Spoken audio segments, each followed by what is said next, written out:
Well, hey there guys, it's Zane and Inga Truscott with you, and we're absolutely delighted to have with us a great friend of ours, Tyler Tolman, and to welcome him to our Fortune Education community. You know, this has been a real labour of love for Inga and myself over many, many years to really help spread the Tolman wisdom around this country, and it's just so awesome to have you on board, Tyler. Thank you. Yeah, it's fantastic. Thank you. Being a part of this team.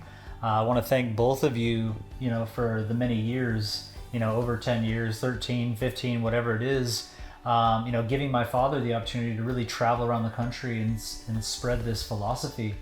And I'm absolutely excited and stoked to be now picking up the torch and running with it. And I'm more committed to this message of self-care and helping people to heal themselves than ever.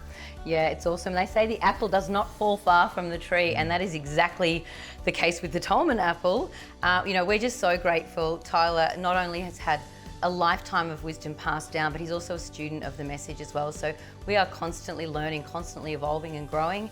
And I think that's just another reason why we're so stoked to have you aboard with us and part of our community. Yeah, cheers. And one of the things that I absolutely love about Tyler is that, he really does walk the talk in every single way. He lives this message in every fibre of his soul. And it's just the impact that he's had on literally, tens of thousands of lives over the last 15 to 20 years, and the people that whose lives he's changed to really help them reclaim their health. And it's just been so awesome to see, Tyler. Thank you guys both so much for the gratitude, and we'd love to have you along. There's so much development that comes through the process of living these principles, and there's just so much that I want to share. So come out and see us in any capacity, online, on tour, whatever it is. And thank you guys. Yeah, thank you. Awesome. Thank you so much. And thank you for being a part of our wonderful community. Thank you.